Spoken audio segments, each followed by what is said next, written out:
Hello, everybody.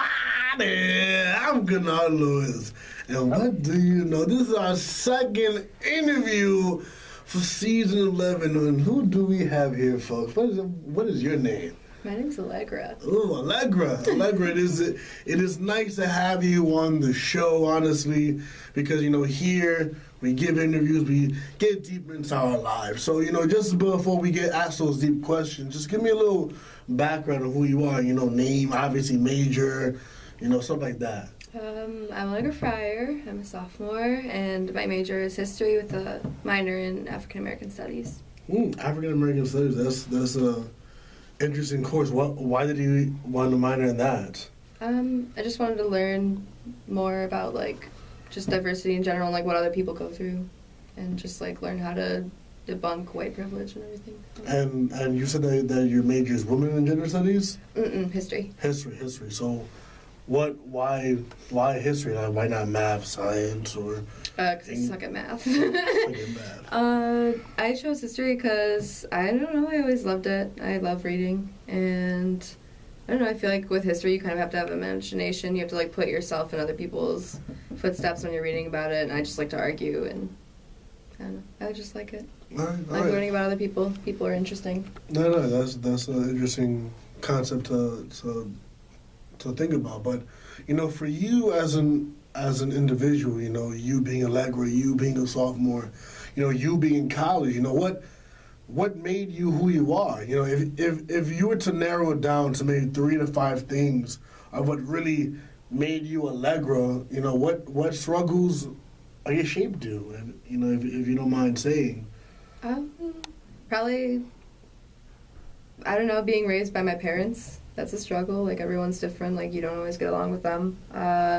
Probably living in a Christian family, my extended family is pretty religious, so that helps shape me who I am, because it's not like religion shapes me, but I got a taste of it and I kind of moved away from it. So being the black sheep of the family kind of made me learn about myself. Probably just my friends and everything, being supportive. I don't know, stuff like that. And when you say black sheep of the family, that's, the way I think of it is the one that's being the outcast, one that's kind of different. So how are you different from everybody? Because people have, their differences in the way they act or the way they speak. But how about you? What makes you so different from everybody else? Well, my family's pretty conservative. So there's that, and then also I was the first person to come out as a lesbian within my family. So that must have been a struggle too, because as gay rights just got passed. To be married. So that's a big push, but that wasn't like that back then. So how did you come out, or have the courage to come out when the whole world, or part of the world, or most of it per se is actually against you? Well, I think I didn't really know that I was one. As a kid, I had a lot of crushes on girls, and I would kiss them and stuff, and my parents would get really, really mad at me, and I would get grounded for summers or grounded something. Just for kissing a girl. Yeah. They're much better now. They're really supportive and everything. But it's my extended family that isn't as much, but that's okay, because they're not really needed. But and that's that conservative part that you were talking about, right? That extended family. Yeah, my parents grew up in Baptist homes, and very much it was kind of my mom calls it the cult of a church, and they were all just very controlling and mean and not accepting. They've been doing a lot better, but because they love me, it's just they're not very. They don't like to learn. They don't like to listen to you talk, and that's always a problem, because if they're not learning or wanting to learn, then they create an environment for you that seems not hostile, but not comfortable. It definitely got hostile at really? times, but yeah. Wow. Like in what ways? So just my grandparents just saying they didn't want me around at Easter and stuff like that. I was okay with it. I was whatever, I'll just eat candy at home.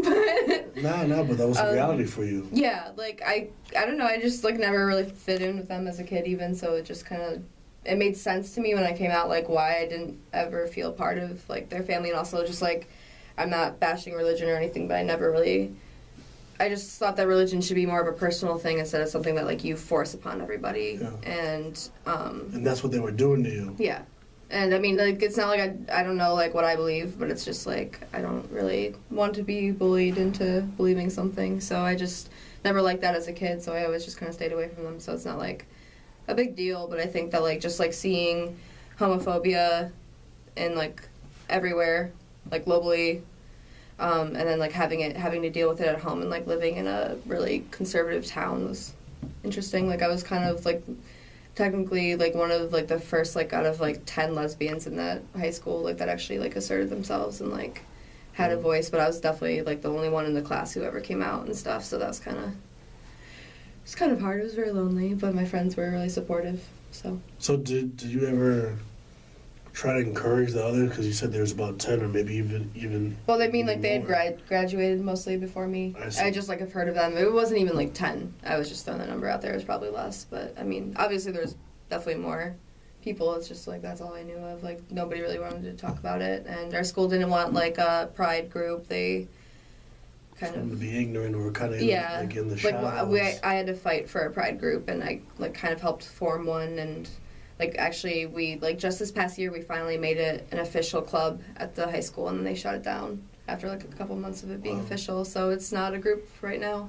So we're fighting that, so we'll figure it out. But it's not a fun time. Nah, that must get, I always question this because, when, me as a minority man, or just me as, going through my struggles, or, hearing about my own people getting shot or, abused or racially profiled, I get angry. Definitely. There's moments where I just want to, honestly, I have radical thoughts, and it's not saying like I'm going to become a murderer or some cold king that's going to, just terrorize the neighborhood, but how did you deal with your anger being that outcast, being that person that is just alone, that's just being, like a club, Pride, that must have been a big club that just came about and now it's gone, or it was so bad. Yeah. How do you control that? Well, basically, like, I just did it through research and activism. Like, when they like, didn't want the club to be official, like, it was just, petition after petition, like, getting other people, like, in the community involved and, like, saying, like, why it needs to be a club and, like, why you, like pulling in laws and everything, like, discrimination laws, and saying, like, this is why you have to provide for us. So, like, we definitely created, like, a really cool, like, teamwork of people who are doing way more than even I could ever do. And so it's definitely going to be a club. Like, next year they'll have a new advisor and everything. It's just, like, this year they kind of blew it off, which stinks because we finally, like, raised enough money and everything for it to be a club. And then, like, the kids can't even participate in it, so. Yeah. But, I mean, either way, we're going to win, so it's fine. Yes. But in terms of, like, personally or, like, dealing with it with my family, I had to do a lot of research and say, like, this is why, like, the Bible isn't actually against homosexuality, like, find, like, those Greek roots and, like, say, like, this doesn't actually state homosexuality, it means something completely different, and a lot of research. Because my parents used to make me go to church, they used to make me go to church, so I tried, like, getting the pastor's support, but he kind of, like, bashed me, so, like, we switched churches, and then, like, the new pastor was one of the first pastors in the entire town to perform a gay marriage, and, like, so he's definitely, like, really supportive. He helped my parents understand, and he gave them some articles, too, about, like, why the Bible doesn't actually state anything about homosexuality or, like, anything against transgenders or any of that. It's just, like, a social construct, which is basically what religion is, but, I think that's very true, and you think about, other religious groups that don't get the right amount of pass, being Muslim or Islam, right. Those are minority religions, and you have a negative connotation, or people in general have a negative connotation about that, and I know that you're kind of saying that you don't necessarily want to claim a religion, and I'm not saying you have to be religious, because I don't think people should impose that.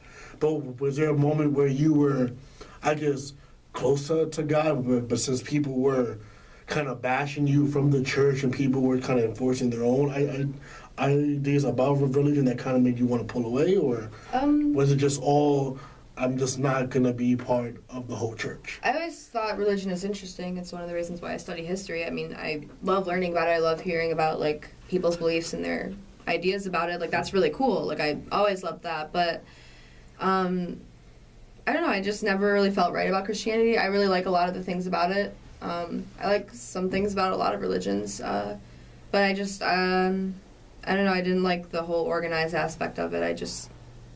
I mean, I think, like, churches do a lot of great things. I understand, like, why it is organized. I totally get it. Like, I'm not saying that we shouldn't have churches or anything. I'm just saying, like, it's just not for me.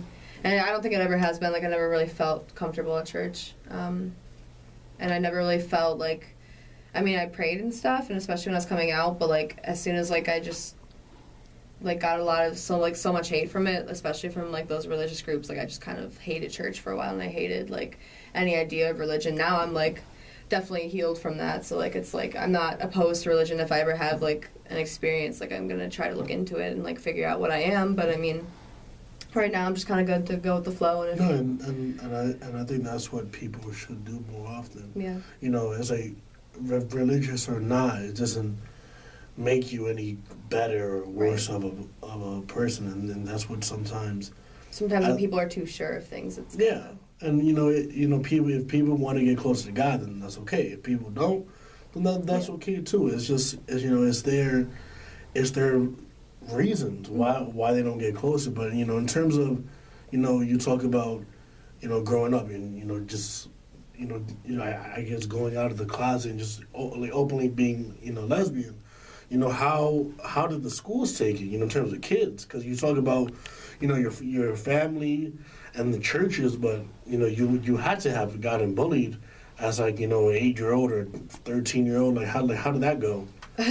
Well, most people are kind of lame, so like they didn't tell me to my face that they had problems with me, but I would hear about it later on, like they said this or Two-face. Yeah, like this group doesn't want me to get ready with them for prom because they're afraid I'm gonna stare at them. And I was like, please, I don't have any attraction for any of you. Like, calm yourself. Like, I have been. No, that's so like there was stuff like that, and I don't know. Like I think that like overall, like to my face, a lot of people tried to be supportive, or like they tried to like understand, and I think like in a lot of ways, like a lot of people really respected that I came out, which was nice. I think I faced more discrimination within my family, so. And that's what hurts the most too, because if it's family, it's family. Mm-hmm. If you don't have that, then what do you have? Yeah. And family doesn't really have to be blood per se. It can honestly be friends, teachers, and then that's still family. But at the same time, you want them. When people don't get it, they feel out of whack a little bit. So it's just amazing how you kept it. But then again, like, how did you keep your hope up? You talk about being bullied, being bashed by churches, being discriminated, or having tension between your families. How did you get hopeful? Because people in your shoes, I'm not gonna not to be so radical, but people have just killed themselves. But you're here, so like, how did you keep your sanity? I would say was it just believing that there was opportunity for hope, or just believing that there's more to this experience that I'm facing now? I feel like it was redirecting anger. For a while, I was angry at myself and my family, and I definitely went through a horrible, horrible depression where I just didn't want to be, like, around anybody. But I had, like, a really strong friend who, like, even though I told her, like, I did not want to see her, I didn't like people and all this stuff, like, she would just keep coming over and, like, making me do stuff with her. So that was awesome. And just, like, I remember, like, one of the days where I just, like, did not plan on like surviving like the whole day. Like I just remember like I got a call from her and she was like started crying and she was like, I really need you, like I'm having like these issues with my boyfriend and all this stuff. And like I don't know, just like her saying like she really needed me on like one of my darkest days. Like I was like, okay. I kept like postponing like ending my life, and eventually like I realized like if I keep postponing it like because of other people and like needing me, and like then I really am loved, even if like I don't feel like that, or even if I don't love myself. So it kind of like I kind of had to redirect the anger like from like internal to like external and start like saying like there's a reason that these people like treating me like that is because like they're not educated in it, like they don't understand. And so it was just more like you have to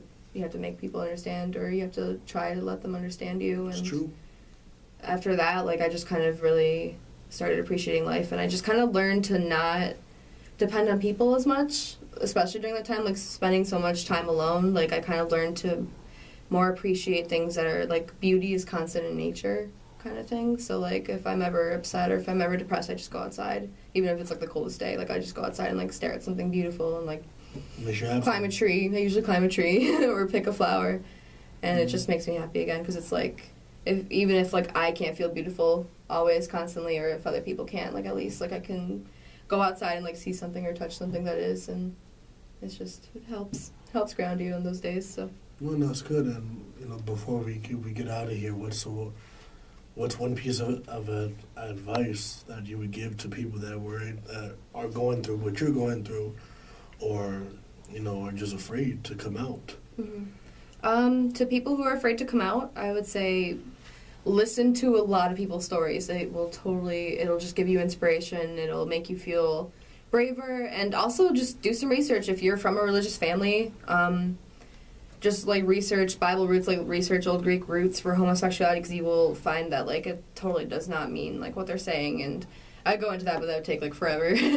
So, and like if like you do go to Fredonia or anything, like anybody's totally willing. Like I mean, my name's Allegra on Facebook, so there's not a lot of Allegras out there, so you could totally talk to me. So I mean, just talk to somebody, even if you're feeling totally depressed. Like let people in somehow. And I mean, if you totally do feel alone, like I would just say like just try to read things that will bring you empowerment. Try to find something that is a constant in your life that'll make you feel stronger. So thank you. Allegra, this concludes second interview. You heard it here first from Allegra about coming out, just being open with yourself and just understanding that, who we are and what we do really is involved in how we have, been suffering and just going through our experiences. So just don't be afraid, because she made it out, and, she's an example. So thank you, and I'll see you next week.